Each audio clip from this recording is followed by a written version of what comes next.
Hello everyone, I welcome you all in this class.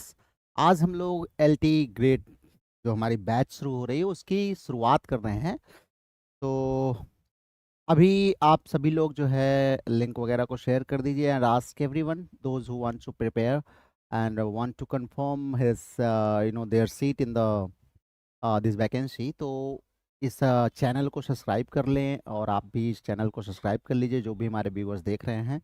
यहाँ पर आपको टीजीटी पीजीटी नेट जेआरएफ और LT grade से संबंधित जितनी भी एग्जामिनेशंस आपके इंग्लिश लिटरेचर से संबंधित हैं उसके सारे मटेरियल्स आपको यहाँ पर मिलते रहेंगे। तो हमारी जो एलटी ग्रेड की वैकेंसी है जिसके बारे में हमने एक छोटा सा वीडियो आपको बनाया था, सिलेबस एंड ऑल का इंट्रोडक्शन मैंने दिया था। तो आज हम लोग सिलेबस की शुरुआत कर रहे हैं और हम इसकी शुरुआत थोड़ी सी धीमे करेंगे। धीरे धीरे हम पेस पकड़ेंगे, जैसे हमारे स्टूडेंट्स हमसे जुड़ते जाएंगे हम और तेज़ी से अपने पेस को बढ़ाएंगे। और मैंने जैसा कि स्टूडेंट्स आप लोगों से बोला था कि आप सभी लोग मेरे पर्सनल व्हाट्सएप नंबर पे या जो ग्रुप है मैंने बनाया है उसमें आप अपने ईमेल आईडी ज़रूर शेयर कर देंगे, ताकि ईमेल आईडी के थ्रू आने वाले वीडियोस के आपको लिंक्स दे दिए जाएंगे। ठीक है, तो आज जो हमारी है that is open for all. आप सभी लोग इसको ज्वाइन कर सकते हैं, यू का all can enjoy the class. और आप अपने फीडबैक ज़रूर हमको दीजिएगा and if you have any problem you may directly contact me. आप डायरेक्टली मुझे कॉल कर सकते हैं, मैसेज कर सकते हैं। आपकी कोई समस्या है तो आप बता सकते हैं। हर एक समस्या का समाधान होता है। ज़रूरी है कि बात होनी चाहिए, पता होना चाहिए कि किसकी क्या समस्या है। तो चलिए, बहुत सारे स्टूडेंट्स हमारे ऑलरेडी यहाँ पर आ चुके हैं। अगर हम देखें तो अर्शी हैं, रोहित हैं, श्वेता हैं, हियाशी भी आ गई हैं। तो बहुत सारे बच्चे जुड़ रहे हैं। हम सभी का स्वागत करते हैं। हमारी ये क्लास बहुत ही इंटरेस्टिंग एंड आपकी लाइफ चेंजिंग जो है क्लास होने वाली आने वाले समय में। दिस एल्टीग्रेड एग्जामिनेशन में चेंज योर लाइफ, आपकी जीवन को बदल सकता है। ये एग्जामिनेशन की जो क्लास मैं चलाने जा रहा हूँ, because here I will give you detailed framework of every topic. हर एक टॉपिक का पूरा डिटेलिंग मैं आपको करूँगा। इतनी अंडरस्टैंडिंग जरूर आपकी डेवलप कर दूंगा कि आप जब मेंस लिखने जाएंगे तो you will have some in your mind, और आपको सिर्फ क्या करना रहेगा, क्वेश्चन आएगा and you will start writing और everything will come in your mind automatically. सब अपने आप आ जाएगा, because I will elaborate everything in a very simple and easy language, both in English and Hindi as well. And for specially my those students जो Hindi belt से belong करते हैं, they are not so capable of, though they can understand, जो तैयारी कर रहा है language सब समझ सकते हैं, लेकिन समटाइम्स हिंदी में जब उनको लोकल लैंग्वेज या कह सकते हैं कि लोकल एग्जाम्पल्स के थ्रू उनको समझाते हैं तो ज़्यादा बेहतर उनको समझ में आता है। तो मेरा एक जो हमेशा मानना रहा है कि good teacher is always who delivers the knowledge he has to his students in a way, in a very communicative way that students may receive, student receive कर सके, एक अच्छा communication establish हो सके। और बहुत ज़्यादा यहाँ पर पांडित्य जो है दिखा करके हम आपको कंफ्यूज नहीं करना चाहते। केवल आप पढ़िए, मेहनत करिए एंड आई श्योर यू कि आज हम लोग ईश्वर का नाम लेकर के जो है अपने अपने प्रभु को याद करके इस क्लास को शुरू करेंगे कि वो हमें ताकत दें, हमें सामर्थ्य दें। जैसे एपिक में आप देखते हैं इन्वोकेशन होता है, ऐसे ही आप भी अपने गॉड को इन्वोक करिए, उनको बताइए, माँ सरस्वती से प्रार्थना करिए एंड जिस भी लॉर्ड को आप मानते हैं, जो भी आपके आराध्य देव हैं, कोई भी हो सकता है, उनसे आप प्रार्थना करिए कि आपके अंदर वो ताकत शक्ति दें कि इस दौरान आप स्वस्थ रहें। आप शारीरिक रूप से, मानसिक रूप से आपको बहुत सारी कोई परेशानियां ना आए और आप मन लगा करके पढ़ सकें ताकि आपका भविष्य संवर सके। तो ईश्वर से इस प्रार्थना के साथ आप अपनी क्लासेस को शुरू करिए। और आई होप, ये मुझे होप है एंड आई बिलीव सो कि अगर आप मेरे साथ मेहनत करेंगे, as I will direct you to do, जैसे मैं कहूँगा आपको निर्देश दूंगा, अगर वैसे आप पढ़ेंगे तो sure you will be one among to be selected in the list. जो भी सिलेक्ट होने वाले हैं लिस्ट में, उनमें से एक आप जरूर होंगे। इट्स यू जो आप अपने आप को सफल बनाएंगे। I will just tell you आपको करना क्या है। मैटर की आप बिल्कुल टेंशन मत लीजिए, कहीं आपको भटकना नहीं है। जो मैटर दे दूंगा that will be more than sufficient, बहुत होगा। आपको करना क्या है, पढ़ना है, बार बार पढ़ना है, उसमें से क्वेश्चंस पूछने हैं, क्वेश्चंस करने हैं, क्वेश्चंस बनाने हैं। ठीक है, तो चलिए, फिलहाल ये तो रही शुरुआत की बात। हमने आपको, पहली क्लास है तो आपको हमने आज बता दिया। यहाँ पर हमारे कुछ और स्टूडेंट्स भी प्रीतम कश्यप जी आ गए हैं एंड अमित सिंह जी भी आ गए हैं। Good evening Amit. तो सभी का स्वागत है। हम लोग क्लास की शुरुआत करते हैं। हम अपने सिलेबस के हिसाब से हम चलेंगे। तो हमारा जो पहला पार्ट है, जहाँ पर हमने आपको बताया था कि हम लिटरेरी फॉर्म्स एंड मूवमेंट्स के थ्रू पढ़ेंगे, और हम एक एक चीज़ को, पहले हम पोएट्री को, उसके बाद ड्रामा, प्रोज ना, नॉवेल, सब जितने जैनराज हैं अलग अलग, उन पर हम स्टडी करेंगे। एंड स्पेसिफिक राइटर्स आपको दिए गए हैं और उनकी कुछ स्पेसिफिक राइटिंग्स दी गई हैं, उनको हम डील करेंगे। लेकिन सबसे पहले हमें ये समझना होगा कि लिटरेरी फॉर्म्स होता क्या है। तो आज हमारा जो टॉपिक है वो लिटरेरी फॉर्म्स पर है। ये लिटरेरी फॉर्म्स है क्या, हम इसको कैसे समझें, इसका क्या टाइप्स है, और उसके बाद हम लिटरेरी मूवमेंट्स की बात करेंगे। और लिटरेरी मूवमेंट्स एंड फॉर्म्स को जब हम जान जाएंगे, उसके टाइप्स पर हम चलेंगे, एक एक टाइप्स को हम इलेबोरेट करेंगे, और वो आपको इलेबोरेशन के साथ साथ उसमें बहुत सारी चीज़ें आपको मिलेंगी। और लगभग आई थिंक ये लिटरेरी फॉर्म्स एंड मूवमेंट्स की जो हमारी क्लास होगी, it must be 5 to 10 classes, at least 8 to 10 classes आपकी होगी। Then we will go for the writers, तब हम राइटर्स के लिए जाएंगे। तो चलिए let's begin the session for tomorrow, today. आज के हम सेशन की शुरुआत करते हैं। I have given this particular heading here, mastering literary forms. Means ये जो स्लाइड्स आप देखने जा रहे हैं, आई विल एलैबोरेट यू। इसको अगर आप सिंसियरली पढ़ लेते हैं तो आई एम श्योर कि आपको फॉर्म का अंडरस्टैंडिंग जरूर हो जाएगी। अगर हम बात करते हैं लिटरेरी फॉर्म की, तो जैसा कि आप जानते हैं लिटरेरी फॉर्म अगर हम देखते हैं तो ये दो वर्ड से मिलकर के बना हुआ है, बिल्कुल आपको स्पष्ट दिखाई दे रहा होगा। एक है लिटरेरी और दूसरा है फॉर्म। लिटरेरी जो हमारा वर्ड है वो लिटरेचर से लिटरेरी बना हुआ है, और लिटरेचर आपको पता है, लिटरेचर वर्ड जो है वो लैटिन वर्ड से लिया गया है ना। लिटरेचर वर्ड जो है हमारा लैटिन वर्ड लिटरेटा से लिया गया है। लैटिन वर्ड है हमारा एक, जिसका नाम है, आप चाहे इसको लिटरेटा कह लीजिए, आप चाहे इसको, ये भी स्पेलिंग लिखी जाती है लिटिरूटा, ठीक है। यहां से हमारा वर्ड लिटरेचर लिया गया है। साहित्य जो हमारा वर्ड है लिटरेचर, वो लैटिन वर्ड है, ये ध्यान रखेंगे आपको, लैटिन वर्ड है। And form, form is also Latin word. Form is taken from the Latin word, form is taken from the Latin word. Latin word हमारा है that is pharma. Pharma Latin word से लिया गया है। Pharma का मतलब क्या होता है? फार्मा का मतलब होता है सेप, फार्मा का मतलब ब्यूटी भी होता है। तो सेप एंड ब्यूटी के सेंस में हम इसको फार्मा का यूज करते हैं। तो अगर हम देखें तो लिटरेरी फॉर्म्स की अगर हम बात करें, तो लिटरेरी फॉर्म्स ऐसे डिवाइसेस होंगी जो हमारे लिटरेरी पीस को क्या करेंगी? सेप देने का काम करेंगी, ब्यूटी देने का काम करेंगी। मतलब they are a particular structure और फ्रेमवर्क। ये पर्टिकुलर स्ट्रक्चर या फ्रेमवर्क होते हैं जो हमारे लिटरेरी कंटेंट को प्रेजेंट करने में हमारी मदद करते हैं। कि मतलब how we can present our literary content to our readers, वही उसको जो रूप देता है, जो स्वरूप देता है, जो स्ट्रक्चर देता है, जो फ्रेम देता है, उसी को हम फॉर्म्स कहते हैं, लिटरेरी फॉर्म्स कहते हैं। जैसे यहाँ पर आप देखिए, अगर डिफिनीशन की हम बात करते हैं तो सिंपल सा बिल्कुल लिखा हुआ है कि a literary form is the particular structure. एक पर्टिकुलर स्ट्रक्चर होता है or framework used to present literary content. कोई पर्टिकुलर लिटरेरी कंटेंट है, उसके लिए हम पर्टिकुलर स्ट्रक्चर या फ्रेमवर्क यूज करते हैं, चाहे वो प्रोज हो, पोएट्री हो, ड्रामा हो, या हाइब्रिड टाइप्स का हो, हम उसको यूज करते हैं, वही हमारा फॉर्म कहलाता है। जैसे हम एग्जाम्पल के तौर पर सोचें तो जैसे हम बनाते हैं, सपोज करिए, with the help of BRICS, with the help of BRICS and मोर्टार्स, जो है हम ईंट और पत्थर से मिला करके, ईंट पत्थर सीमेंट से मिला करके घर बनाते हैं ना। लेकिन अब वहां पर होता क्या है बच्चों?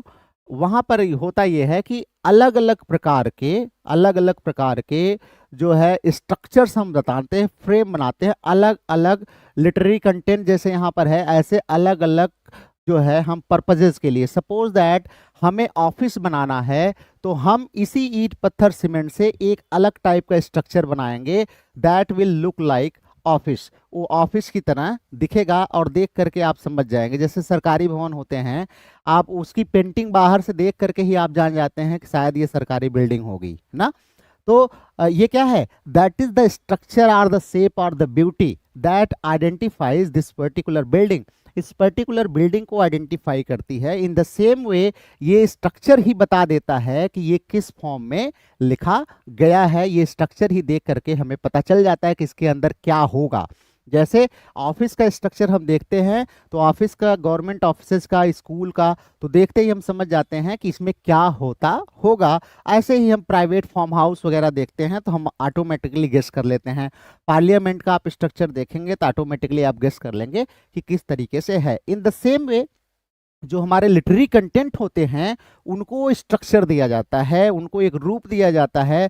रूप देख करके हम समझ जाते हैं इसके अंदर क्या होगा। क्यों? क्योंकि हमें उस पूरे स्ट्रक्चर की जो क्वालिटी कैरेक्टरिस्टिक्स होती हैं वो हमें पता होती हैं। हम देखते ही समझ जाते हैं कि this structures belong to this and that is why इसमें ये होता होगा।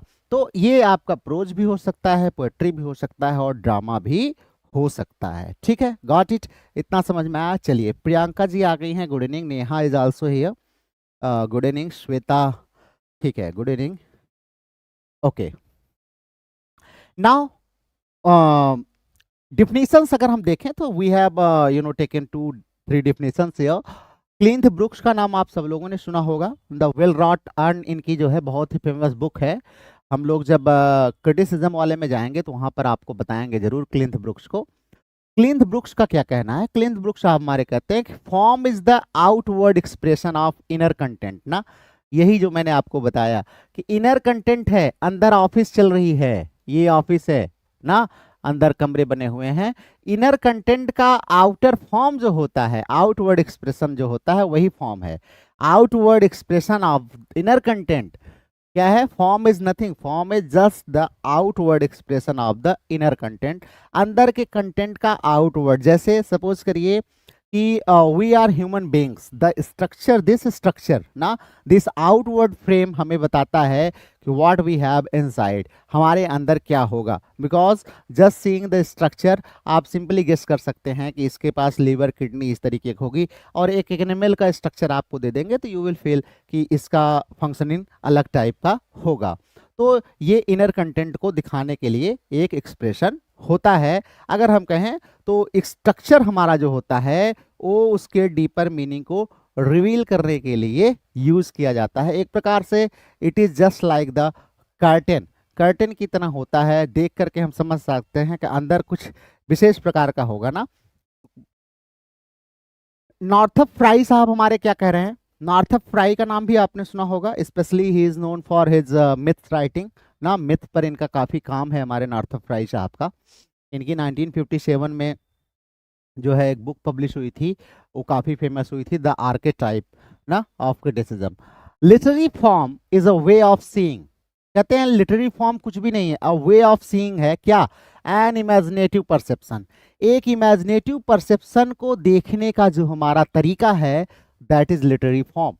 अर्थात कोई भी हमारा, हम इमेजिनेटरी एक परसेप्शन बनाते हैं किसी के बारे में कि this must be like this, और उसका जो आउटर स्ट्रक्चर है जो ना, उसके देखने का जो तरीका है, हम उसको जैसे टेक करते हैं, हम उसको जैसे टेक करते हैं वही हमारा फॉर्म होता है, वही फॉर्म होता है। तो ये कह रहे हैं इमेजिनेटिव परसेप्शन को जो है केवल देखने का जो तरीका होता है उसको हम लिटरेरी फॉर्म कहते हैं। ये आपके लिए ये जो डिफिनीशंस हैं, ये आपको ये लग रहा होगा कि why you are giving definition. Definition इसलिए दे रहा हूँ कि इस बार मेंस भी आपका एग्जाम होना है।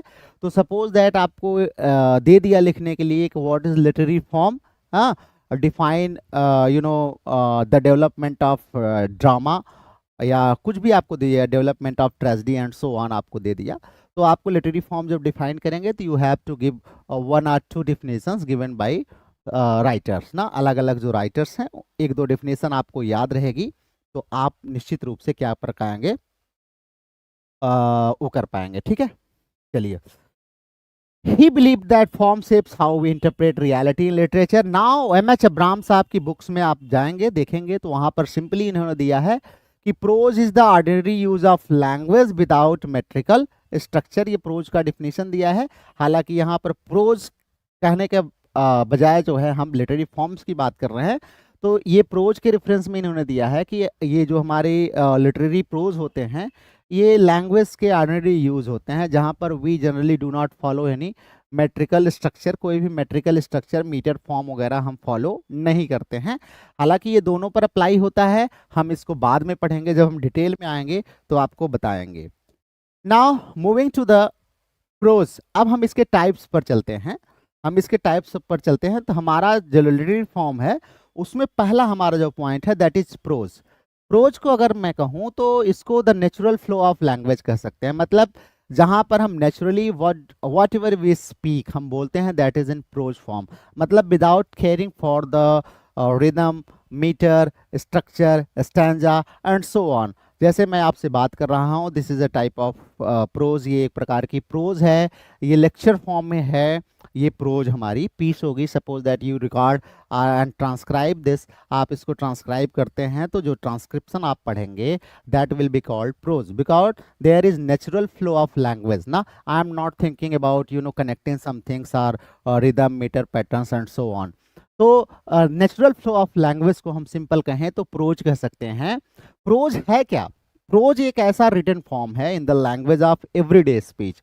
एवरीडे स्पीच की लैंग्वेज को हम यूज करते हैं। हालांकि एवरीडे लैंग्वेज हर जगह यूज नहीं की गई है। बहुत सारे हमारे प्रोज राइटर्स ऐसे हैं जिन्होंने बहुत सारे हैकनीड वर्ड्स, ऑब्सोलीट वर्ड्स को यूज करके भी प्रोज लिखा है, और उनके प्रोज काफ़ी कॉम्प्लिकेटेड हैं, पढ़ने में काफ़ी जो है टफ हो जाते हैं। तो अगर सिंपली कहें, आपसे कोई पूछे कि व्हाट इज प्रोज, तो कह सकते हैं कि prose is a literary piece written in the language of everyday speech without any concern to the metre or rhyme. Metre or rhyme पर कोई ध्यान न देते हुए जो एवरीडे स्पीच में हम लैंग्वेज में कोई चीज लिखते हैं तो वो हमारा प्रोज कहलाता है। It can B both, it can B imaginary. जैसे हम फिक्शन पढ़ते हैं तो फिक्शन हमारा इमेजनरी है, एंड हम जब पढ़ते हैं factual that is non fiction, तो ये हमारे दो प्रकार के हो सकते हैं, इमेजनरी भी हो सकता है एंड फैक्चुअल भी हो सकता है, फिक्शन एंड नॉन फिक्शन। तो it means prose is divided in two main categories. One is the fiction and another is non-fiction. So now we will go for one by one. हम एक एक करके चलेंगे। The first one is fiction. Fiction पर हम चलेंगे। Fiction का मतलब ही होता है इमेजिन्ड स्टोरीज एंड वर्ल्ड्स। मतलब हमारी कल्पना की कहानियाँ या हमारी काल्पनिक दुनिया जो होती है that is fiction. Everyone has his own fiction. हर व्यक्ति के दिमाग में अपना अपना फिक्शन होता है अबाउट एनीथिंग, किसी चीज के बारे में। सपोज करिए, if I give you a word like, if I give a word, this is a sea. This is a sea. A boat is being sailed here by a boatman. एक boatman यहाँ पर एक boat चला रहा है। मैंने ये simply आपको बता दिया। Now you have your own imaginary story about this. आप कुछ ना कुछ इमेजिनेशन जरूर कर रहे होंगे, और जो आपने इमेजिनेशन किया, एक आपने इमेजिनरी वर्ल्ड बनाया, जो दुनिया बनाई, उसी दुनिया को आपने वर्ड में लिख दिया तो वो हमारा बन गया फिक्शन। क्या बन गया? फिक्शन बन गया। तो फिक्शन अगर आपसे कोई पूछता है व्हाट इज फिक्शन, तो fictions are imagined stories and worlds. ये इमेजिन स्टोरीज होती हैं और वर्ल्ड्स होती हैं बेस्ड ऑन रियलिटी एंड, हाँ रियलिटी पर बेस्ड होती हैं। समटाइम्स ऐसा नहीं है कि रियलिटी पर बेस्ड हो। नॉन फिक्शन आपका रियलिटी पे हो जाता है, फिक्शन जो है वो रियलिटी पर जरूरी नहीं है कि रियलिटी पर हो। ठीक है, तो अब हम फिक्शन की कैटेगरी में चलेंगे। तो फिक्शन में हमारे पास जो पहला मिलता है दैट इज नॉवेल। सबसे ज्यादा पढ़ा जाने वाला जैनरा जो है दैट इज नॉवेल, जिसको हम हिंदी में अगर कहें तो हम इसको उपन्यास कहते हैं। क्या कहते हैं? उपन्यास हम इसको बोलते हैं। नॉवेल अभी ये केवल इंट्रोडक्टरी है, ध्यान रखिएगा, ये नहीं कि नॉवेल आपका समाप्त हो गया। नॉवेल को अलग से हम ले आएंगे। नॉवेल की ओरिजिन कहाँ से हुई, नॉवेल वर्ड कहाँ से आया है, पहला नॉवेल कहाँ लिखा गया ना, कैसे इसकी ओरिजिन, फिर इंग्लैंड में ये नॉवेल आया तो इंग्लैंड में पहली बार नॉवेल किसने लिखा, कौन से किस टाइप का नॉवेल है, अलग अलग प्रकार के जो नॉवेल्स हैं वो सब डिटेल में आपको बाद में अलग अलग क्लासेस में मिलेंगे। यहाँ पर हम केवल लिटरेरी फॉर्म्स को समझने की कोशिश कर रहे हैं। This is just an introductory class for literary form. Literary form के लिए इंट्रोडक्टरी क्लास आपकी है। नॉवेल कह रहे हैं, नॉवेल क्या है, is long and detailed story होती है। तो इसकी पहली कैरेक्टरिस्टिक्स अगर हम देखें तो it should be long and detailed ना, ऑफन डिवाइडेड इनटू, आपको पता ही है सेक्शंस में, चैप्टर्स में ना, इसमें ये बटा हुआ होता है। And explore some complex characters, events and themes, और ये किसी भी कॉम्प्लेक्स कैरेक्टर, इवेंट्स या थीम को एक्सप्लोर करता है, काफी डिटेल्ड में ये लिखा जाता है।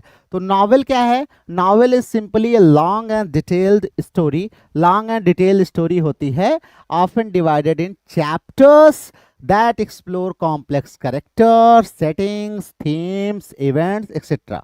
ठीक है, फॉर एग्जाम्पल आप सबको पता है, बहुत सारा आप लोगों ने जेन ऑस्टिन का पढ़ा होगा। प्राइड एंड प्रेजुडिस मोस्टली जो है यूनिवर्सिटी लेवल पे पढ़ाई जाती है, सबने लगभग पढ़ी होगी। तो pride and prejudice is an example of novel. बहुत सारे नॉवेल्स हैं, यहाँ पर एक दो मैंने आपको दे दिया है। अब यहाँ पर अगर हम देखें तो in Pride and Prejudice Jane Austen ने क्या एक्सप्लोर किया है, तो जेन ऑस्टिन ने मैरिज जैसे थीम को एक्सप्लोर किया है, क्लास जैसी थीम को, and family in Regency era England ना, इंग्लैंड का जो रेजेंसी इरा था उसमें फैमिलीज कैसी थी उसको एक्सप्लोर यहाँ पर इन्होंने किया है डिटेल्ड रूप में। ठीक है, तो that is novel pride and prejudice. Henry James की हम देखते हैं, तो हेनरी जेम्स ने नॉवेल का डिफिनेशन दिया है, बहुत ही इंपॉर्टेंट है, एग्जाम में आ भी चुका है एक बार ये। हेनरी जेम्स कहते हैं जो है नॉवेल को कि novel is a large loose baggy monster ना, लार्ज है, लूज है और बैगी मॉन्स्टर है, referring to its broad and flexible nature ना, बहुत कितना भी ब्रॉड हो सकता है और फ्लैक्सिबल होता है, क्वाइट फ्लैक्सिबल होता है। मतलब आप स्टोरी को कहीं से भी टर्न कर सकते हैं, मोड़ सकते हैं, जैसे भी चाहे, लैंग्वेज का कोई बैरियर इसमें नहीं रहता है। और भी बहुत सारे एग्जांपल्स हैं, as I have taken Great Expectation by Charles Dickens. Charles Dickens को आपको पढ़ना ही होता है वैसे भी। Now this story you know focuses on the personal growth and society and justice. Personal growth के बारे में यहाँ पर बात करती है, और उसके बाद सोसाइटी के बारे में एंड जस्टिस के बारे में। देन नॉवेल से थोड़ी सी छोटी और शॉर्ट स्टोरी से थोड़ी सी बड़ी जो हमारी एक विधा होती है, जैनरा होता है, दैट इज कॉल्ड नॉवेला ना। तो अगर आपसे कोई पूछे व्हाट इज नॉवेला, तो novella is a shorter than a novel but longer than a short story. Typically it focuses on the one main incident और कैरेक्टर ट्रांसफॉर्मेशन। एक ही इंसिडेंट या कैरेक्टर ट्रांसफॉर्मेशन पर ये फोकस्ड होता है नॉवेला। और इसका सबसे फेमस एग्जाम्पल है हमारे फ्रांज काफ्का का, आपने पढ़ा होगा, बहुत ही फेमस जो है नॉवेला है फ्रांज काफ्का का, that is the Metamorphosis. The Metamorphosis, Metamorphosis,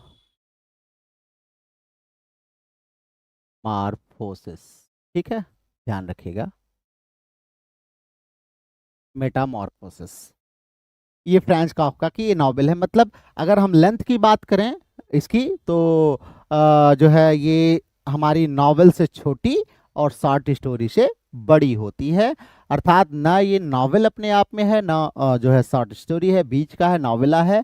और ये एक खास करके इसमें एक ही प्लॉट रन करता है, ज़्यादातर कॉम्प्लेक्स प्लॉट को इसमें इंट्रोड्यूस नहीं किया जाता है। कॉम्प्लेक्स प्लॉट को, या कह सकते हैं कि मिक्स्ड प्लॉट को अगर हम इंट्रोड्यूस करेंगे कि एक प्लॉट के साथ साथ अगर हमारे कई सारे सब प्लॉट चलते हैं तो स्टोरी जो है वो काफ़ी लंबी डिटेल्ड हो जाएगी, तो नॉवेल का फॉर्म में ले लेगी। तो इसलिए कोई एक सिंगल प्लॉट पकड़ते हैं और उसी को नरेट करते हैं।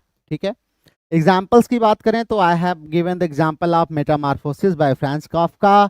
यहाँ पर देते हैं तो इसका जो हीरो है, इसका एक बार पूछा गया एक कैरेक्टर भी कि ग्रेगर सैम्सा किस में आता है, बड़ा ही फेमस ये है, ध्यान रखिएगा। मेटामॉर्फोसिस जो है ये ग्रेगर सैम्सा की जो है स्टोरी है, जो कि एक इंसेक्ट में बदल जाता है ना, रात में वो सोया रहता है और उसको लगता है कि उसके बॉडी में कुछ चेंजेस हो रहे हैं, और जैसे ही वो इंसेक्ट में चेंज हो जाता है तो how in the same family and society he feel feels alienated, वो कैसे एलिनेटेड फील करता है, एंड हिज हेल्पलेसनेस को इस नॉवेल में नॉवेला में जो है काफका ने दिखाया है।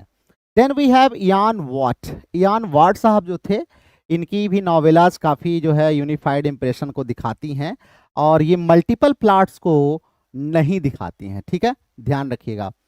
कुछ एग्जांपल्स हैं, जैसे थॉमस मान की हमारी है डेथ इन वेनिस, ये भी नॉवेला की कैटेगरी में आती है। It explores beauty, decay and forbidden desire ना, तो ये हमारी जो ब्यूटी और डिके और फॉरबिडन डिज़ायर है, इस पर बात करती है Death in Venice. It is also type of novella. Then हम देखें तो हमारे पास अगला जो है दैट इज शॉर्ट स्टोरी ना, तो ध्यान रखिएगा, novel, novella, and next is the short story. Now the short story. Short story क्या है? अभी जैसे हमने आपको बताया, पीछे नॉवेला को बता रहे थे, तो नॉवेला से लेंथ में थोड़ी सी कम होती है ना, तो शॉर्ट स्टोरी क्या है? Short story is a brief focused narrative. Brief होता है, फोकस्ड नरेटिव होता है, usually dealing with a single incident and creating one emotional effect ना, एक ही इंसिडेंट और एक ही इमोशनल इफेक्ट पर चलता है। लाइक हम कोई मान लीजिए स्टोरी बता रहे हैं, जैसे सपोज करिए हम किसी की सक्सेस स्टोरी बता रहे हैं, उसने एग्जाम में सफलता कैसे पाई, तो now I am just discussing how he got success ना, कैसे वो सक्सीड हुआ, उसके बारे में केवल मैं डिस्कस कर रहा हूँ। आई am not talking about the hardships he faced in his life, उसने अपने जीवन में क्या हार्डशिप्स है और कैसे कहाँ पर गया, क्या आया, बस हमने सिंपली बताया कि पहले यहाँ तैयारी करते थे, फिर यहाँ किया, ये कोचिंग किया, ये ऑनलाइन किया, and now he so and so ना। तो एक सिंगल इंसिडेंट चलता है एंड सिंगल इमोशनल इफेक्ट उसमें रहता है, और ये छोटी सी फोकस नरेटिव होती है, एक पर्टिकुलर चीज पर फोकस करती है। जैसे किसी के पर्टिकुलर कैरेक्टरिस्टिक्स को हम ले लें, सपोज करिए we are human beings, we have human beings जो हैं हम हैं, और हमारे अंदर बहुत सारे ट्रेड्स हैं ना, हमारे कैरेक्टरिस्टिक्स हैं। अब यहाँ पर जैसे मान लीजिए आदमी को माना जाता है कि लॉयल होना चाहिए, फेथफुल होना चाहिए, आदमी को ऑनेस्ट होना चाहिए। तो यहाँ पर एक स्टोरी, किसी एक पॉइंट को लेंगे, जैसे किसी के ऑनेस्टी पर डिस्कस कर लिए, जैसे आपने बचपन में पढ़ी होगी ईश्वरचंद विद्यासागर की पंक्चुअलिटी पर एक स्टोरी आपने पढ़ी होगी ना, तो पंक्चुअलिटी पर वो जो स्टोरी आपने पढ़ी है दैट इज शॉर्ट स्टोरी। ऐसे बहुत सारे एक सिंगल इमोशन पर, जैसे कोई सिंगल फाइट है, किसी के एक इवेंट को उठा लिया, किसी के कंपैशन को दिखाना हो, तो एक पर्टिकुलर ट्रेट को हम पकड़ते हैं, कैरेक्टर और या इमोशन कह सकते हैं रादर, और उसी इमोशन को हम क्या करते हैं, क्रिएट करते हैं स्टोरी फॉर्म में, बिल्कुल ही ब्रीफ एंड फोकस तरीके से हम उसको लिखते हैं। एग्जाम्पल्स की बात करें तो like examples we have the lottery by Shirley Jackson. ये नए राइटर हैं शर्ले जैक्सन, इनकी लॉटरी जो है it is a short story. Short story है हमारी, शॉर्ट स्टोरी में हमारे बहुत सारे राइटर आपको मिलेंगे, ओ हेनरी वगैरह से लेकर के एडगर एलन पो वगैरह बहुत सारे हैं आपको मिलेंगे। फिलहाल यहाँ पर एग्जाम्पल के तौर पर एक दो आपको दिया गया है, ठीक है। रुबीना जी आ गई हैं, गुड इवनिंग रुबीना। साक्षी चौहान आ गई, good evening Sakshi, you are a bit late today ना। Now, in this lottery, what Jackson says, a shocking look at how traditions can become violent and inhuman. इसमें इन्होंने दिखाया है कि कैसे हमारे जो ट्रेडिशंस हैं ये जो है वायलेंट हो जाते हैं और इनह्यूमन हो जाते हैं ना। बहुत सारे ट्रेडिशंस हैं भाई, वायलेंट तो हो ही जाते हैं, और इनह्यूमन की तो बात ही छोड़ दीजिए। जैसे हमारे यहाँ जो है आज भी देखिए बहुत सारी चीज़ें हैं, ऐसे हैं हमारे ट्रेडिशंस जो हमें इनह्यूमन कैटेगरी में ला करके खड़ा कर देते हैं ना। लाइक ट्रेडिशन ऑफ पर्दा, पर्दा आज भी बहुत जगह होता है ना, पर्दा प्रथा जो हमारे यहाँ चलती है, आज भी कितना आदमी इनह्यूमन हो जाता है उसके चक्कर में।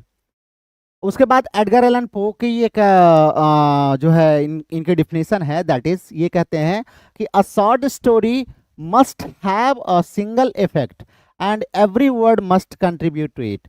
कहते हैं एक ही सिंगल इफेक्ट होना चाहिए और जितने वर्ड हैं सब उसको कंट्रीब्यूट करें, कहें किसी और की चर्चा ना करें ना, तो every word should contribute to progress the story of that single effect. उस सिंगल इफेक्ट की कहानी को ही आगे बढ़ाना चाहिए, ये हमारा मानना था। किसका?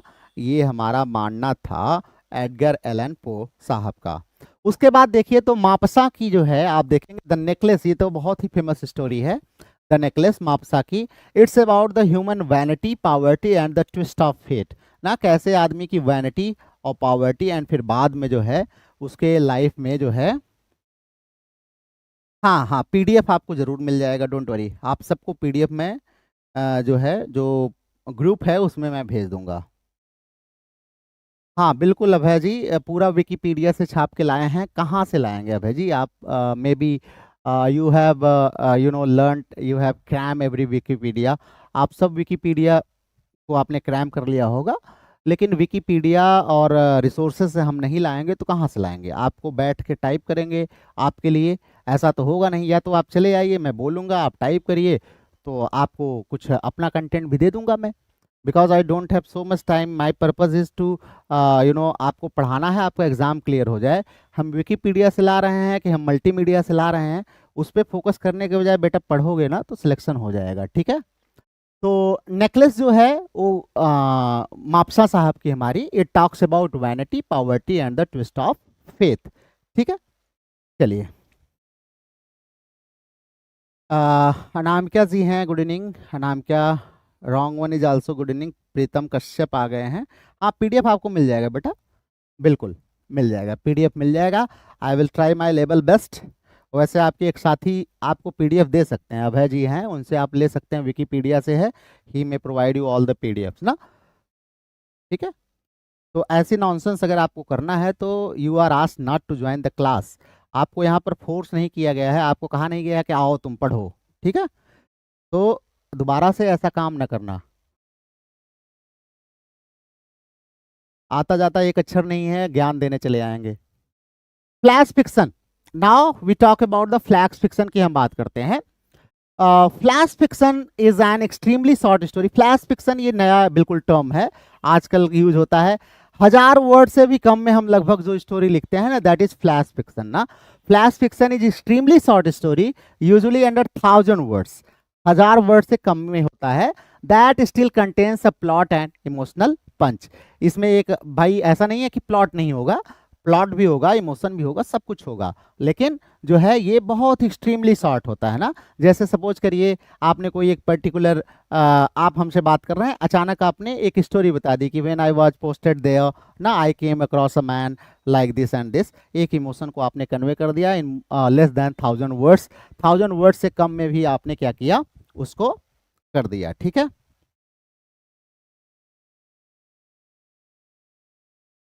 नब्या जी आ गई हैं। हाँ बिल्कुल, नब्या जी कहानी नेकलेस की पढ़ी है आपने ना, नेकलेस वाज आर्टिफिशियल। बहुत सारे आर्टिफिशियल आपके यहाँ ग्रुप में भी घूम रहे हैं। यस, चलिए नाउ आगे हम लोग चलते हैं। स्टोरी यहाँ पर अगर हम देखें तो फ्लैश फिक्शन में तो लिडिया डेविस की स्टोरीज जो हैं, स्पेशली अगर हम देखें तो they are written in only, एक जानते हैं सबसे छोटे, अभी मैंने यहाँ पर ऐड किया हुआ है, एक स्टोरी जो है वो लिखी गई है, फ्लैश फिक्शन की स्टोरी आपको बता देता हूँ। अभी यहाँ पे मैंने नोट किया हुआ है, काफ़ी इंपॉर्टेंट फैक्ट्स है। यही कुछ लोग जो है काफ़ी अपने यूट्यूब चैनल पे ऐसे सजा करके, ऐसे ऐसे सजा करके ये आपको बताएंगे जो है ताम झाम करके, तो आपको लगेगा बहुत अच्छी जगह से ले आए हैं ना। इसको ऐसे थोड़ा सा कान इधर से पकड़ने के बजाय इधर से पकड़ लेंगे, तो कुछ हमारे जो बेवकूफ़ टाइप के स्टूडेंट्स हैं उनको लगता है क्या है कि हमें भटकने की आदत पड़ गई है ना, हमें दुनिया चमक वाली केवल अच्छी लगती है, हमारे आंखें उससे अंधी हो जाए वो अलग चीज़ है। तो डेविड गफानी की जो है कहते हैं कि story in the smallest space living the largest echo ना, कहते हैं स्मॉलेस्ट स्पेस में लेकिन आप लार्जेस्ट इको, मतलब बिल्कुल एको कर दें आप, वो स्टोरी जो है दैट इज फ्लैश फिक्शन कहलाती है। अब यहाँ पर देखिए एक एग्जाम्पल जो फेमस दिया हुआ है, baby shoes for sale, baby shoes never worn, ये है जिसको अर्नेस्ट हेमिंग्वे को डेडिकेट किया गया है, मात्र 6 वर्ड की स्टोरी है। For sale baby shoes never worn, 2 2 4 and 6, this is also story ना। एक करें स्मॉलेस्ट स्पेस में बहुत लॉन्गेस्ट एको देता है, ये लॉन्गेस्ट एको देता है, ठीक है, ध्यान रखिएगा। तो ये भी आपसे पूछ सकता है कि सबसे छोटी स्टोरी कौन सी है ना, फ्लैश फिक्शन तो 6 वर्ड की स्टोरी है। किसको डेडिकेटेड है, एट्रीब्यूटेड है? दैट इज सॉरी, किसने लिखा है? अर्नेस्ट हेमिंग्वे ने। For sale baby shoes never worn. ठीक है, चलिए now going for the non fiction. अब इसको हम लोग बाद में इलेबोरेट करेंगे, ऐसा नहीं है कि ये सारी चीजें इलेबोरेट नहीं होंगी, ये सब इलेबोरेट होंगी, इनके टाइप्स एंड सो ऑन आपको सब कुछ लिखाया जाएगा। ठीक है, चलिए नाउ नॉन फिक्शन पर चलते हैं। नॉन फिक्शन की बात करें अगर, तो अभी कोई हमारा स्टूडेंट्स कर रहा था रियल इवेंट्स ना, real events and real people की बात करता है ना, it talks about the real events and real people. हाँ हाँ बिल्कुल, बैकेट भी लिखते हैं, बिल्कुल बिल्कुल ठीक है। हाँ, तो आइए नॉन फिक्शन में देखते हैं। नॉन फिक्शन में सबसे ज्यादा पढ़ा जाने वाला जो है दैट इज ऐसे। ऐसे हमारा है, ऐसे बहुत मतलब लोगों ने लिखना भी चाहते हैं बहुत सारे लोग, एंड इट बिकम्स इजी। कारण उसका क्या होता है कि ये ऐसा पीस अप्रोच होता है, जो हमारा नरेटर है या ऑथर है, वो उसके पर्सनल ओपिनियन या आर्गुमेंट को दिखाता है ना। जैसे आप क्या मेरे बारे में सोचते हैं, मैं आपके बारे में क्या सोचता हूँ, या किसी चीज के बारे में, किसी पर्टिकुलर टॉपिक के बारे में मैंने जो कहा, व्हाट आई ट्राई टू से, मैं जो कहने की कोशिश करता हूँ, दैट इज ऐसे ना। ऐसे तो बहुत टाइप के होते हैं, मैं आपको पढ़ाऊंगा। रिफ्लेक्टिव ऐसे क्या है, आर्गुमेंटेटिव ऐसे क्या है, फिलोसफिकल ऐसे क्या है, क्योंकि हो सकता है ऐसे पर आपको लिखने के लिए आ जाए मेंस में, तो वो सब मैं आपको बताऊंगा कि कैसे लिखा जाता है। जो है क्या क्या इसमें होते हैं वो सब मैं आपको बताऊंगा। यहाँ पर हम केवल सिंपली डिस्कस कर रहे हैं क्या क्या फॉर्म्स हमारे हैं। तो ऐसे में अगर हम बात करें, तो जैसे ये जोनाथन स्विफ्ट का मॉडेस्ट प्रपोजल आप सब लोगों ने पढ़ा ही होगा, बहुत ही इंपॉर्टेंट है। और वैसे भी सिलेबस में अगर आपके है तो द बेस्ट, नहीं है तब भी आपको पढ़ना जरूर चाहिए मॉडेस्ट प्रपोजल।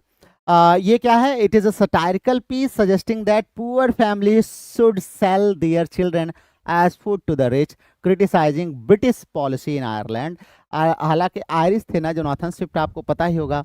हाँ, बहुत बड़े जो है सटायरिस्ट भी थे ना, बहुत ज़्यादा सटायर किया करते थे, और इतना ज़्यादा ये थे कि लास्ट में पागल भी हो जाते हैं इसी की वजह से।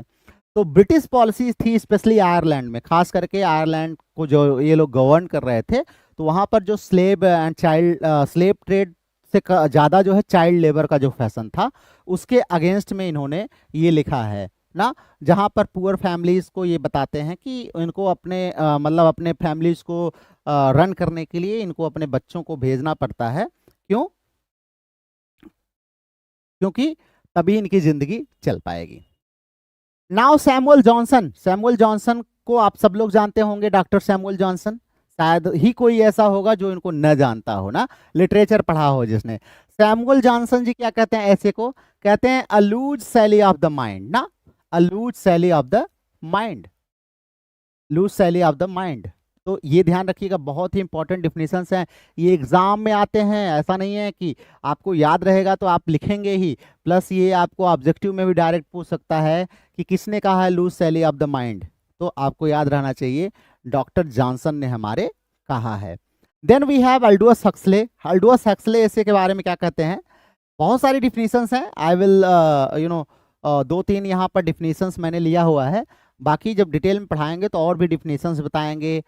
एसेज कहाँ से कैसे डेवलप हुआ सब बताएंगे, कहाँ से आया, मॉन्टेक का क्या रोल है, बेकन का क्या रोल है, वो सारी चीज़ें आपको पढ़ाई जाएंगी जब हम ऐसे पर चलेंगे। ठीक है, तो यहाँ पर देखते हैं, तो अल्डोस हक्सले साहब क्या कहते हैं कि ऐसे it can be used to say almost anything about almost everything ना, मतलब किसी चीज के बारे में आप कुछ भी जो कह दें वही ऐसे है, मतलब आपको कुछ भी कहने की आजादी है किसी भी चीज के बारे में। हाँ, nothing moved and still is a flash fiction, हाँ ठीक है। हाँ बिल्कुल, ही या सी बिल्कुल सही है। हाँ, फिक्स सब्जेक्ट होता है, ठीक है। चलिए नाउ मूविंग नेक्स्ट। अगर हम बात करें ऐसे की बात करें, तो जॉन स्टुअर्ट मिल को पढ़ा ही होगा, मिल को आप लोग जानते ही होंगे, मिल को वैसे भी मैंने पढ़ा। ऑन लिबर्टी इनका काफ़ी फेमस ऐसे है, that talks about you know individual freedom and rights. Individual freedom and rights की बात करते हैं। स्टुअर्ट मिल बहुत बड़े लिटरेरी फिगर हैं, फिलोसफर हैं, हाँ, और प्रोज स्टाइल के लिए भी अपने जाने जाते हैं। Now next is biography and autobiography. अब हम बात करेंगे, हमारा अगला जो है that is biography and autobiography. Biography आप जैसा कि जानते हैं कि the life story of someone else, हाँ, किसी दूसरे की लाइफ स्टोरी जो है कोई दूसरा पर्सन जब कहता है दैट इज बायोग्राफी। तो a biography tells the life story of another person, ना किसी दूसरे पर्सन की लाइफ स्टोरी। अगर जैसे मैं आपकी या किसी दूसरे की लाइफ स्टोरी मैं यहाँ बताता हूँ दैट विल बी बायोग्राफी, और मैं अपनी स्टोरी बताऊंगा तो दैट विल बी ऑटोबायोग्राफी। ठीक है। और जब राइटर अपनी खुद की स्टोरी बनाता है, बताता है, ये आप सब जानते हैं, सबको पता है, लेकिन इवन देन आपको थोड़ा थोड़ा इंट्रोडक्शन जरूर देना है। बायोग्राफी में अगर ऑटोबायोग्राफी में देखें तो बेंजामिन फ्रैंकलिन का आप देखते हैं the autobiography of Benjamin Franklin.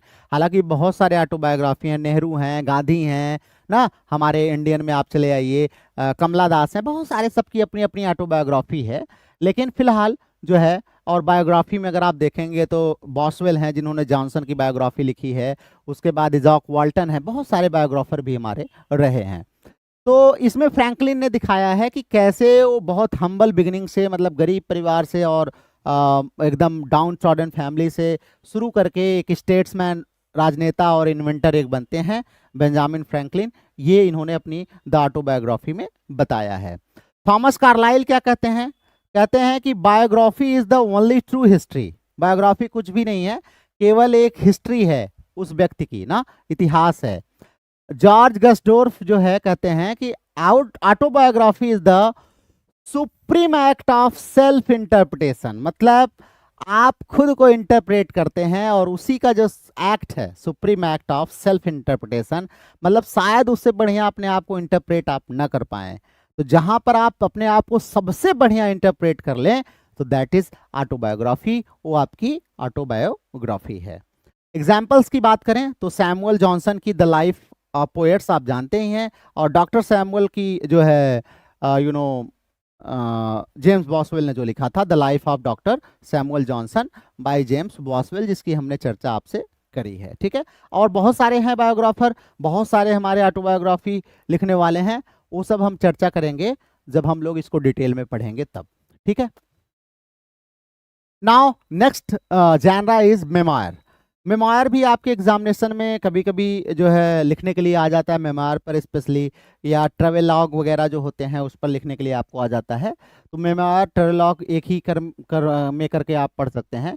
Memoir होता क्या है, जैसा कि वर्ड इटसेल्फ जो है सेज, वर्ड खुद कहता है कि ये एक पर्सनल नरेटिव है और किसी स्पेसिफिक इवेंट और पीरियड इन पर्सनस लाइफ, ना, आपके जीवन में किसी स्पेसिफिक पीरियड में किसी स्पेसिफिक इवेंट के को आप याद करते हैं और उसी को आप जब लिखते हैं, पर्सनल नैरेटिव आपका होता है, तो वही क्या कहलाता है, मेमोयर। मेमोयर को हम हिंदी में संस्मरण बोलते हैं, मतलब आप अपने बारे में जो है जब लिखते हैं कोई पर्टिकुलर स्पेसिफिक इवेंट्स होना चाहिए, ये ध्यान रखिएगा।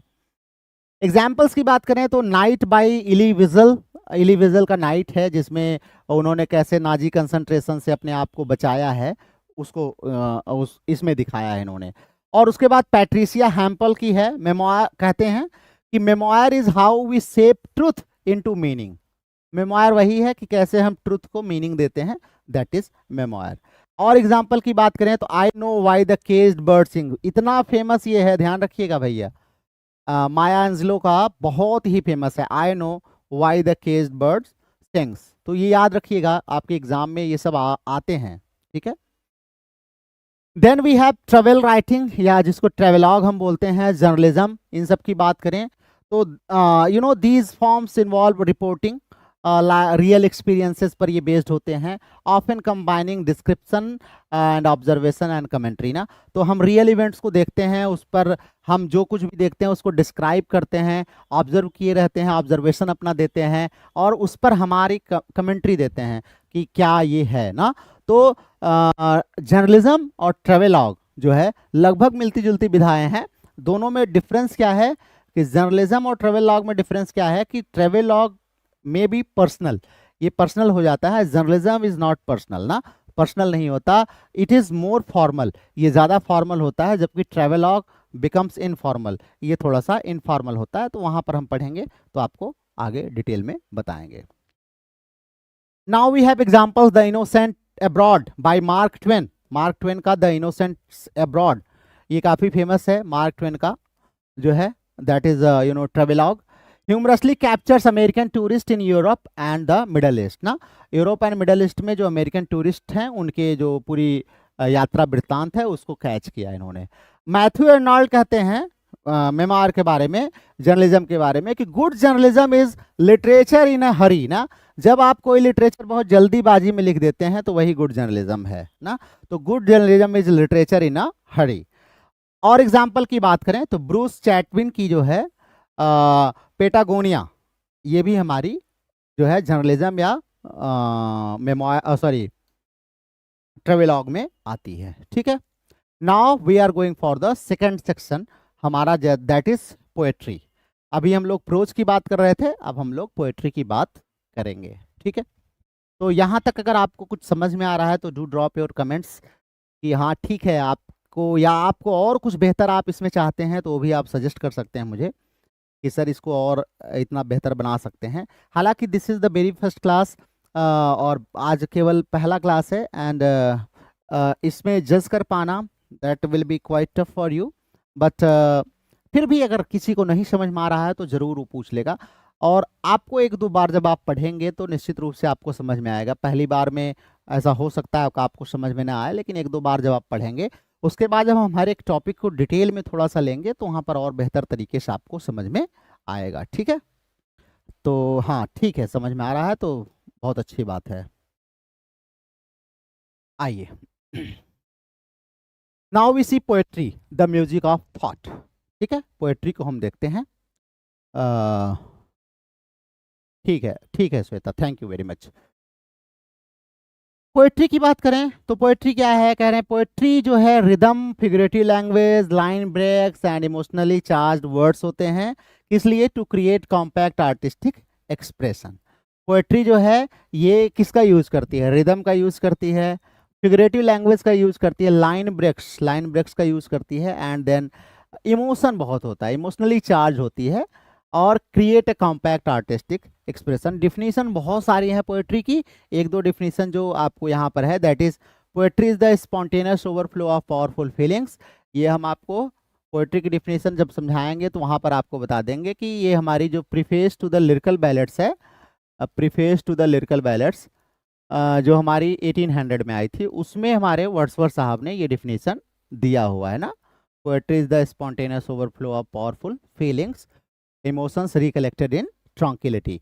तो ये डिफिनेशन उन्होंने दिया है कि ये स्पॉन्टेनियस ओवरफ्लो होता है जब हमारा हृदय अपने आप पावरफुल फीलिंग से भर जाता है तो बाहर द्रवित होने लगता है, निकलने लगता है, तो वही हमारा पोएट्री का रूप ले लेता है, वो वर्ड्स हमारे पोएट्री के रूप ले लेते हैं।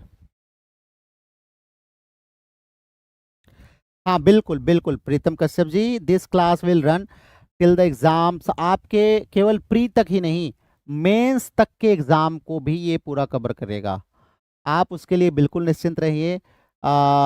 दिस इज स्पेशली मेरा जो पर्पज़ है कि हमारे कुछ स्टूडेंट्स बड़े ही हमारे खास हैं जो हमेशा हमारे साथ रहते हैं,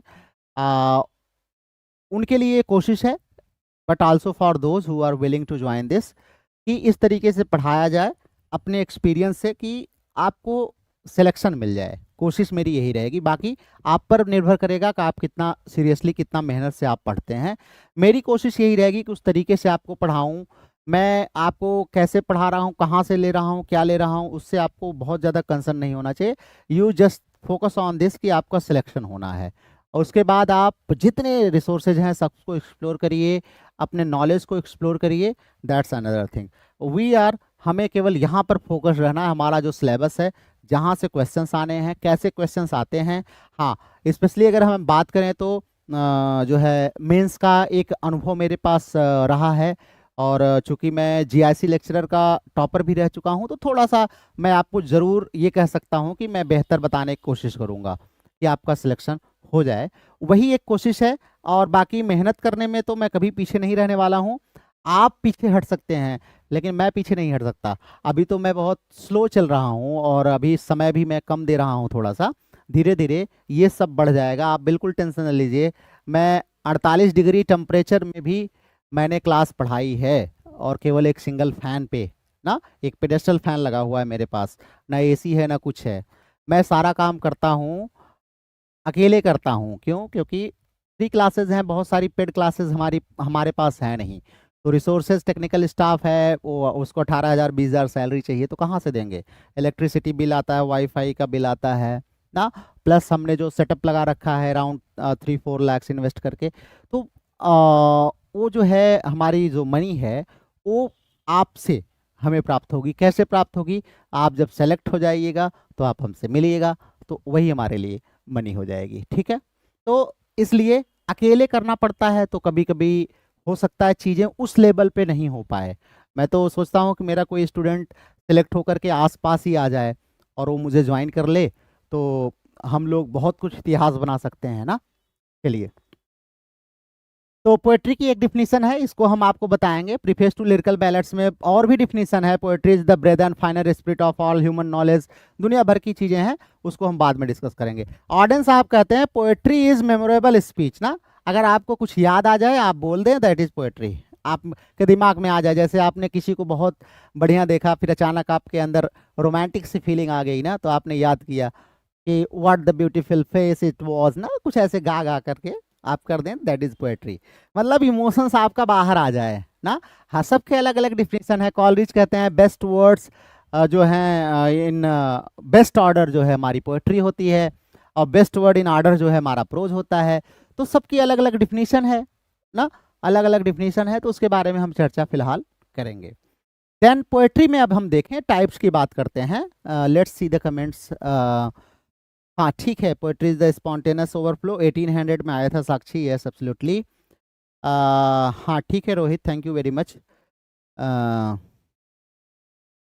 हाँ ठीक है,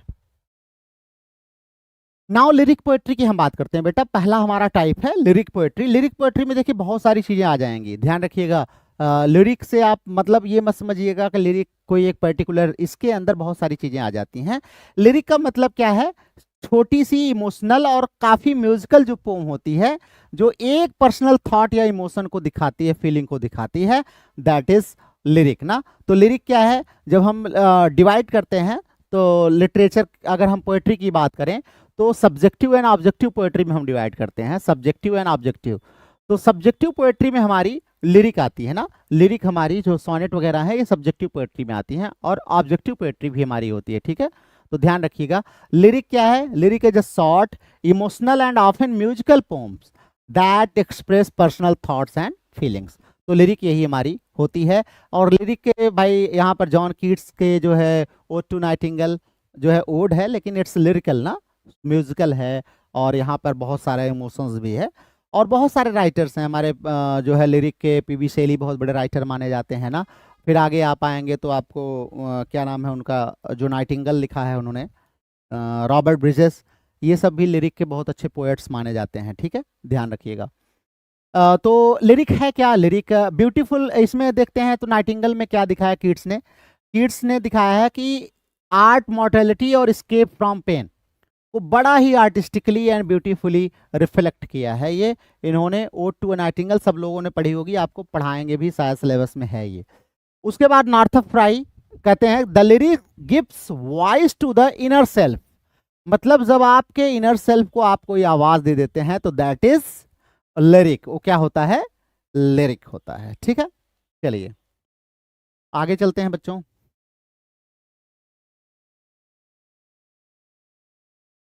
हाँ, वर्ड्सवर्थ की डिफिनेशन अच्छी है, बहुत सारी डिफिनेशन अच्छी है।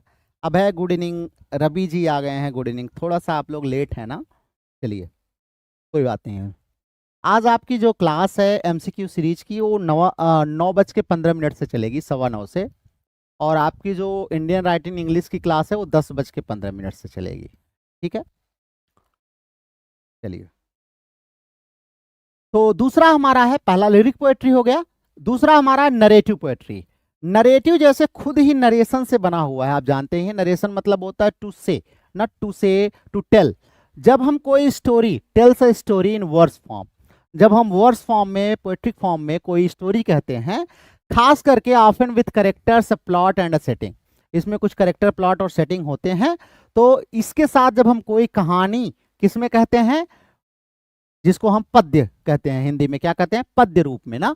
तो वर्स फॉर्म में जब हम कहते हैं तो दैट बिकम्स नरेटिव पोएट्री, ये काफ़ी लंबी होती है, लेंथ में लंबी होती है। आपने बहुत सारी पढ़ी होगी, शेक्सपियर से लेकर के आप देखेंगे, क्रिस्टोफर मार्लो को आप देख लीजिए, उसके बाद आगे चले आइए आप तो जो है आपके नरेटिव पोएट्री में जॉन मिल्टन को देख लीजिए, उसके और आगे चले बहुत सारी नरेटिव पोएट्री आपको मिलेगी। तो नरेटिव पोएट्री में बहुत सारी चीज़ें आती हैं, जैसे एपिक है उसी में आता है, नरेटिव पोएट्री में आता है। द इलियड बाय होमर, ये नरेटिव पोएट्री है। A grand epic of war, honour and divine wrath, ठीक है, तो ध्यान रखिएगा ये सब नरेटिव पोएट्री में आएगा। और उसके बाद एजरा पाउंड क्या कहते हैं, an epic is a poem that includes history ना। एपिक एक ऐसी पोम होती है जिसमें हिस्ट्री भी इंक्लूड होती है। तो जब हम एपिक पढ़ाएंगे तो आपको प्राइमरी एपिक, सेकेंडरी एपिक ना, वो सब आपको पढ़ाएंगे, ठीक है। चलिए फिलहाल तीसरा हमारा है सोनेट। इसमें सोनेट की बात करते हैं। सोनेट आपको जानते हैं 14 लाइन्स की पोएम होती है, प्रायः लव एंड ब्यूटी को डेडिकेट होती है ना, usually written in iambic pentameter, जो है पेंटामीटर में लिखी जाती है। बहुत सारे सोनेट्स हैं, आप सब जानते हैं। शेक्सपियर महोदय खुद ही 154 सोनेट लिख चुके हैं। जॉन मिल्टन की 23 सोनेट है, शेक्सपियर की 154 है, जॉन मिल्टन की जो है 23 है, और उसके बाद एम्ब्रॉटी जो हमारी है उसमें 108 है शायद, और उसके बाद सैमुअल डेनियल की है 42 या 43 है, देख लीजिएगा, एक बार कंफर्म कर लीजिएगा। और ऐसे बहुत सारे हैं, ये भी हम आपको बताएंगे कौन सा सोनेट है, सीरीज किसकी सोनेट है, उसमें कितनी सोनेट है, कौन सी सोनेट फेमस है। और ये सोनेट्स फ्रॉम पुर्तगीज है हमारी, आपने पढ़ी होगी जो है। और उसके बाद रोसेटी की सोनेट्स हैं ना, बहुत सारे ऐसे सोनेट्स हैं, सोनेट राइटर्स हैं। और वर्ड्सवर्थ ही आप देख लीजिए, वर्ड्सवर्थ ने रिवर डडन सोनेट्स लिखे हैं, और लगभग 500 प्लस सोनेट्स वर्ड्सवर्थ ने लिखे हैं। मॉडर्न में आप चले आइए, आर्डन साहब भी सोनेट लिखा है, बहुत सारे लोग जो है, सेसिल डे लेविस ने सोनेट लिखा है। तो वो जब हम सोनेट को पढ़ेंगे तो हम वहाँ पर कम से कम 50-100 ऐसे फेमस सोनेट्स होंगे, सोनेटियर्स नॉट सोनेट्स, जिनकी चर्चा हम करेंगे। चर्चा इन द सेंस आपको नाम और उनके कुछ इंपॉर्टेंट जो है सोनेट्स जरूर आपको बताएंगे।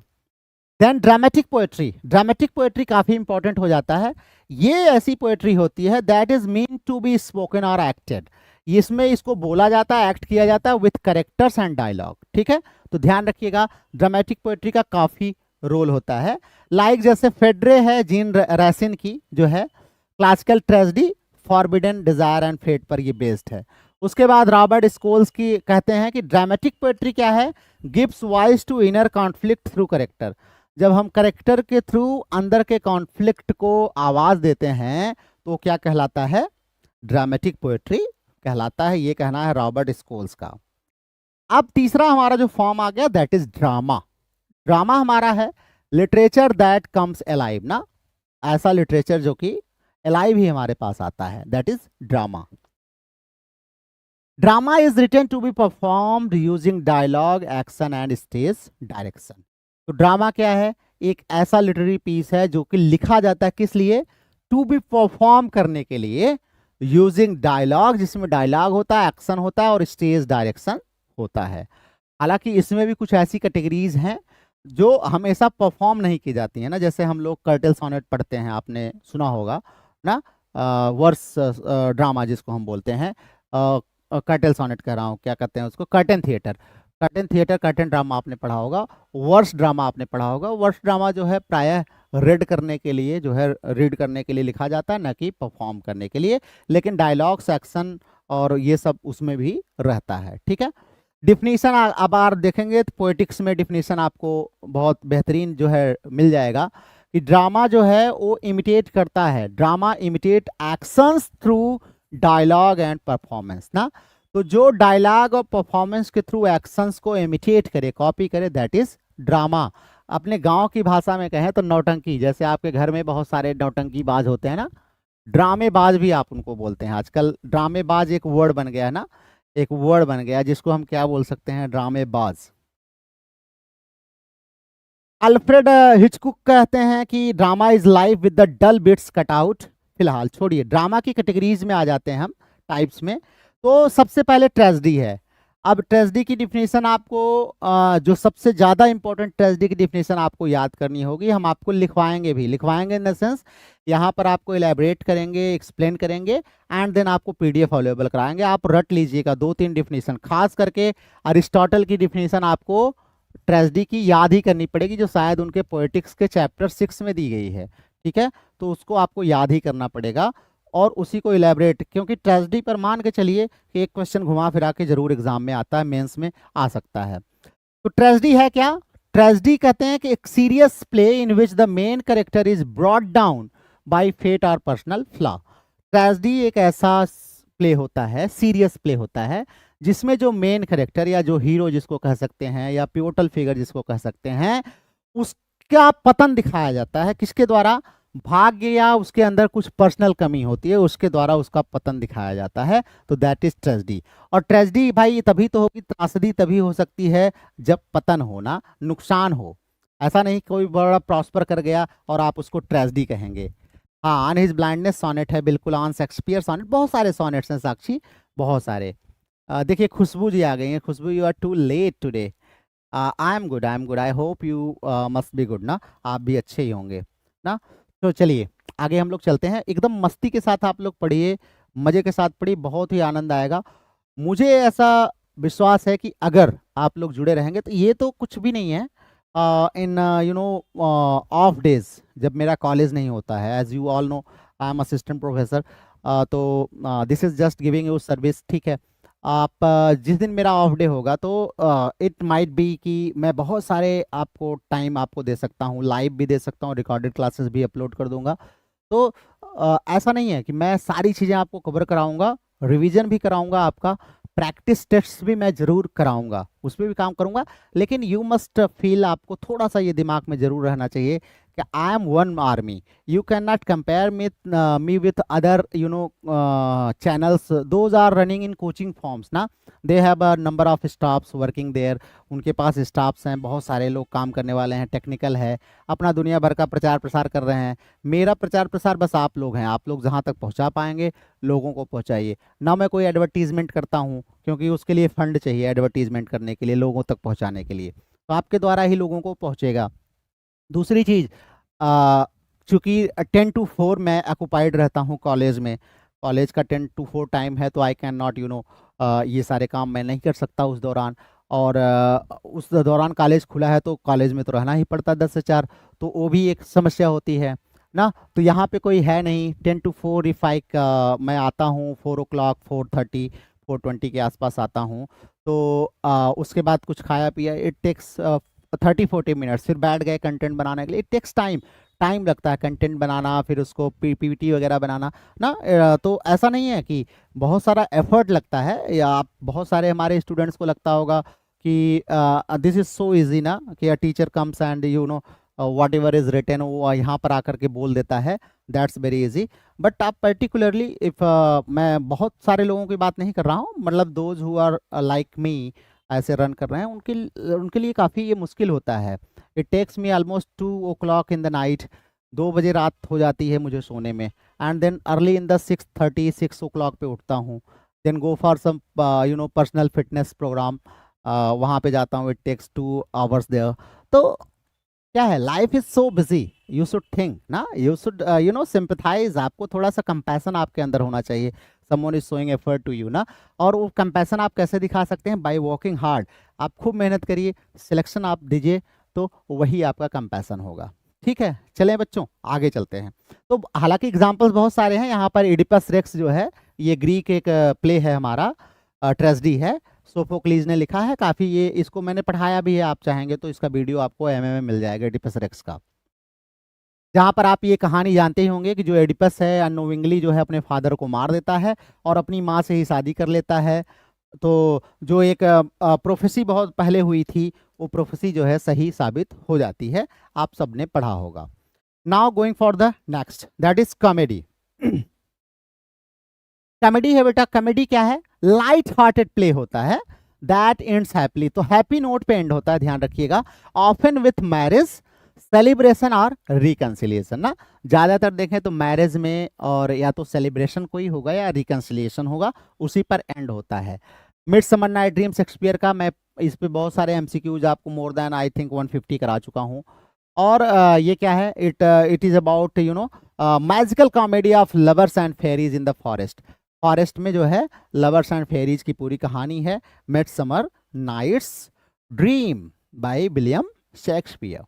Now next is tragic comedy and farce. Tragic comedy ऐसी कॉमेडी, ऐसा प्ले होता है जो ब्लेंड करता है सीरियस एंड कॉमिक एलिमेंट्स को ना, सीरियस एंड कॉमिक एलिमेंट्स को ब्लेंड करता है, that is tragic comedy. That is tragic comedy. अगर शेक्सपियर की हम बात करें तो द विंटर्स टेल इसी कैटेगरी में आती है, ये ट्रेजिक कॉमेडी की कैटेगरी में हमारी आती है। ट्रेजिक कॉमेडी आगे चल के बहुत पॉपुलर हुआ, खास करके हम 17th सेंचुरी के लास्ट से 18th सेंचुरी में अगर आते हैं तो जो है ट्रेजिक कॉमेडी हमें देखने को मिलती है। फार्स क्या होता है? फार्स शेक्सपियर का अगर आपने पढ़ा होगा तो लव्स लेबर लास्ट भी उसी कैटेगरी में आता है। फार्स क्या होता है? Involves exaggeration and absurdity. तो ये बिल्कुल एग्जैगरेटेड एंड अब्सर्डिस्ट फॉर्म में लिखा जाता है। इसमें जैसे कपिल शर्मा का शो मुझे फार्सिकल लगता है ना, जहाँ पर न्यूडिटी, अब्सर्डिटी, ये सारी चीज़ें जो है मुझे देखने को मिलती है। हाँ ठीक है, वो हमें एंटरटेन करता है, लेकिन समटाइम्स इट इज फार्सिकल। बहुत सारे ऐसे कुछ यूज कर देता है वर्ड्स ना जो एग्जैगरेटेड एंड अब्सर्डिस्ट होते हैं। एग्जाम्पल्स की बात करें तो वी हैव ऑस्कर वाइल्ड का the earnest importance of being earnest, और हमने आपको बताया बहुत सारे फार्स हैं, जैसे आपके लव्स लेबर लास्ट है, जॉन फ्लेचर का जो है, और ब्यूमॉन्ट का ना। तो जॉन फ्लेचर कहते हैं tragic comedy shows how joy and sorrow को exist in life. Tragic comedy ये दिखाता है कि कैसे हमारे जीवन में सुख और दुख एक साथ रहते हैं, यही ट्रेजिक कॉमेडी में बताया जाता है। ठीक है, गॉट इट। चलो, now the next is hybrid and emerging forms. अब हम इसकी चर्चा करेंगे, hybrid and emerging form. LT grade की क्लास है, okay. Khushboo, no no need to say sorry, आपको टाइम पता चल जाएगा तो आप टाइम से आ जाएंगे। Yes sir, I agree with you, ठीक है, थैंक यू। अभय कह रहे हैं हाँ सर, नॉट इजी, ठीक है। अच्छा, हैमलेट, हाँ हैमलेट भी है, ट्रेजेडी है, कोई बात नहीं है। नेहा आज गायब हैं, as you like it is comedy, merchant of Venice, ठीक है, कोई बात नहीं है। Khushboo is missing Neha. Neha must be cooking food ना, डिनर का टाइम हो रहा होगा फादर इन लॉ के लिए। हस्बैंड को तो समझा भी सकते हैं, फादर इन लॉज को या मदर इन लॉज को कैसे समझाया जाए। हाइब्रिड क्या होता है? हाइब्रिड या इमर्जिंग फॉर्म्स, इसमें जो है जैसे हम बहुत सारे ऐसे हमारे पास आते हैं फॉर्म्स जो कि मिक्स टाइप के होते हैं ना। तो लिटरेचर में अगर हम देखें तो लिटरेचर अब न्यू मीडिया और टेक्नोलॉजी और विजुअल आर्ट्स को मिला करके जो लिटरेचर बनता है, दैट इज हाइब्रिड लिटरेचर। ठीक है, जैसे एक नया लिटरेचर जन्म लिया है, that is prose poetry. Prose poetry क्या है कि poetry written in paragraph form, paragraph form में लिखी जाती है ना, जैसे पोएट्री है वो पैराग्राफ फॉर्म में लिखी जाती है। Rich in imagery and rhythm होती है, लेकिन पैराग्राफ फॉर्म में लिखी जाती है। मतलब पैराग्राफ कहाँ होता है? प्रोज में होता है, तो उसको हम प्रोज पोएट्री बोलते हैं, प्रोज पोएट्री बोलते हैं। जैसे ली स्प्लिन डी पेरिस, बहुत ही इंपॉर्टेंट है, जो है चार्ल्स बॉडलेयर। जब हम वैसे भी पढ़ते हैं ना, आपका अब्सर्डिस्ट थिएटर हम पढ़ते हैं, जो है बाल्ट सॉप्रेनो वगैरह पढ़ते हैं, तो इनका जिक्र होता है। उसके बाद चार्ल्स सिमिक क्या कहते हैं? चार्ल्स सिमिक कहते हैं कि a poem without line breaks but full of poetry tools ना। विदाउट लाइन ब्रेक के चलेगा, मतलब पैराग्राफ में लिखा जाएगा, लेकिन उसमें सारे पोएट्रिक टूल्स होंगे, पोएट्री के टूल्स होंगे। एक होता है हमारा ग्राफिक नॉवेल। ग्राफिक नॉवेल क्या है? ये आजकल बहुत चला है ग्राफिक नॉवेल। हमारा एक ऐसी स्टोरी होती है जो विजुअल आर्ट्स एंड टेक्स्ट को मिला करके की जाती है, combines visual art and text to tell a story ना। विजुअल आर्ट जैसे कॉमिक्स वगैरह टाइप के ग्राफिक नॉवेल्स वगैरह होते हैं, इस टाइप के जो होते हैं, जिसमें हम विजुअल आर्ट्स को भी दिखाते हैं और साथ में टेक्स्ट भी रहता है, और दोनों मिल करके स्टोरी को बताते हैं ना। कहीं कहीं केवल विजुअल आर्ट से ही वो स्टोरी आगे कंटिन्यू हो जाती है। जैसे मॉज बाई आर्ट स्पीगलमैन, आर्ट स्पीगलमैन, इनकी जो है it is a Holocaust memoir told with animal figures ना। इसमें बहुत सारे एनिमल फिगर्स हैं, जैसे आजकल वो कौन सा आ रहा है, क्या नाम है उसका, अरे वो जो उसकी स्टोरी पर आता है ना, ग्राफिक नॉवेल की कैटेगरी में उसको हम बोल सकते हैं। अरे वो जो लायन और वो एक लड़का रहता है, क्या नाम है, दिमाग से उतर जाता है। स्कॉट मैकलॉयड कहते हैं सिक्वेंशियल आर्ट प्लस टेक्स्ट। अगर सिक्वेंशियल आर्ट है और प्लस टेक्स्ट है तो ये मिलाकर के ग्राफिक स्टोरी टेलिंग हो गया। तो ये ध्यान रखिएगा, ये आपके लिए इंपॉर्टेंट हो सकता है। तो that is graphic novel. Now next one is next one is digital literature. आजकल डिजिटल लिटरेचर का जमाना है, आप देख रहे हैं। जैसे डिजिटल लिटरेचर में अगर हम बात करें तो आपका बहुत सारे हाइपर लिंक्स को यूज करके हम स्टोरीज को बताते हैं। सर इन लॉज को देखना है, I am present every class. हाँ पता है मुझे। हाँ ठीक है, thank you thank you.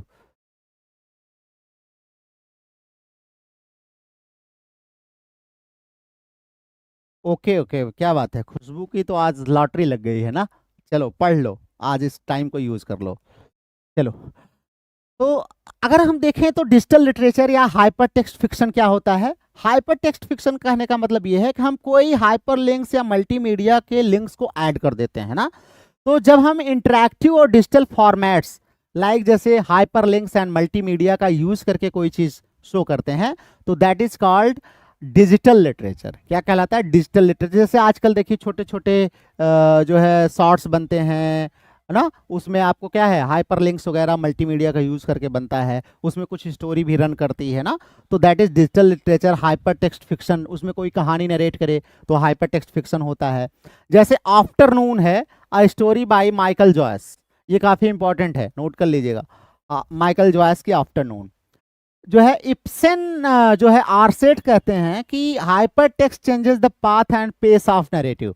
Actually hypertext होता क्या है कि जैसे आप कोई स्टोरी नरेट कर रहे हैं, लाइक कि मैं एक बार वहां गया, मैंने ऐसे देखा वैसे देखा, फिर यहाँ पर एक हाइपर टेक्स्ट आएगा, ये आपको दूसरी तरफ स्टोरी में लेके चला जाएगा।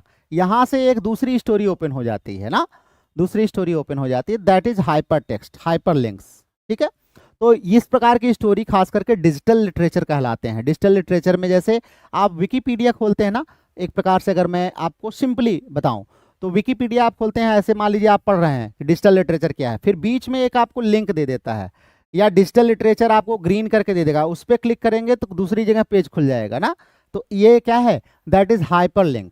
ये हाइपर लिंक है, और इसमें बहुत सारे मल्टीमीडिया और जो है साइट्स के थ्रू हम क्या करते हैं, उसको लिखते हैं, नोट करते हैं। जैसे ब्लॉग्स वगैरह है आजकल लिखते हैं लोग, तो उसमें मान लीजिए कोई स्टोरी बता रहे हैं, तो उस स्टोरी का कोई लिंक है तो वहां पर दे दिया, तो आप उसके थ्रू उसमें चले जाएंगे ना, तो इस तरीके से। उसके बाद हमारा परफॉर्मेंस या स्लैम पोएट्री। परफॉर्मेंस पोएट्री या स्लैम पोएट्री एक होती है। एक्चुअली पोएट्री जो है, जो जोर जोर से लाउडली पढ़ी जाती है, क्वाइट इमोशनल एंड पॉलिटिकल होती है ना। जैसे आजकल देखते हैं ना लोग, नेता होता लोग पोएट्री पढ़ करके रोने लगते हैं स्टेज पर, अलाउड पढ़ते हैं, मैंने तुम्हें ये दिया, फिर रोने लगेंगे। इस तरीके से क्वाइट इमोशनल होते हैं एंड पॉलिटिकल जो होते हैं, that is called performance poetry. नेता है, परफॉर्मेंस कर ही रहे होते हैं ना, नकली जो है कर ही रहे होते हैं। जैसे सारा केस की है, if I should have a daughter, if I should have a daughter. And Jerome जो है रॉथनबर्ग कहते हैं, the voice is not a container, it is the pome. Voice container नहीं है बल्कि ये पोम है। ठीक है, पोम में जो है सारी चीज होती है, ना कि वॉइस में। ये मिलन कुंदेरा है, ये कहते हैं कि the form and author reflects reveals how they see the world. ये इंपॉर्टेंट डिफिनेशन है। फॉर्म के बारे में कह रहे हैं कि ए फॉर्म क्या होता है, an author selects reveals how they see the world. कोई एक ऑथर होता है, वो रिवील करता है, सेलेक्ट करता है कि उसने दुनिया को कैसे देखा, दैट इज फॉर्म। वही क्या है, फॉर्म है। तो अगर हम लिटरेरी फॉर्म को रिकॉग्नाइज करें तो ये हमें काफ़ी हेल्प करता है जो है अंडरस्टैंड करने में style, purpose, power of writing, कि हमारी स्टाइल क्या है, पर्पस क्या है, पावर क्या है लिखने का। Whether it is a sonnet, tragic play, micro story, कुछ भी हो, ये हमें बहुत मदद करता है। तो दैट्स ऑल फॉर टुडे। ये हमारा लिटरेरी फॉर्म पर एक छोटा सा आपके लिए वीडियो रहा। आई होप कि आप सबको समझ में आया होगा। आप अपने फीडबैक कमेंट्स में जाके जरूर दीजिएगा, ठीक है। एंड इसके बाद जो हमारी क्लासेस चलेंगी, you all must share your personal link. आप मुझे ईमेल आईडी अपनी शेयर कर देंगे। You may also join my group. आप मेरा टेलीग्राम ज्वाइन कर लीजिएगा, and you may share your email ID with this name who are willing to join this class.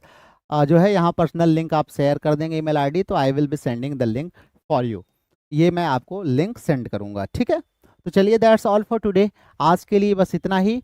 हम अभी आपसे मिलेंगे 9:15 पर। आई थिंक बहुत ज़्यादा टाइम नहीं रह गया है। हमारी एमसीक्यू सीरीज जो है टीजीटी पीजीटी की, वो हमारी चलेगी 9:15 पर। देन 10:15 पर हम फिर से मिलेंगे इंडियन राइटिंग इंग्लिश के साथ। वो भी आपके लिए बहुत इंपॉर्टेंट क्लास है एलटी ग्रेड वालों के लिए, तो उसको जरूर लीजिएगा आप इंडियन राइटिंग इंग्लिश को, ठीक है। तो see you in just a few minutes, till then take care of yourself, a very good night to you all.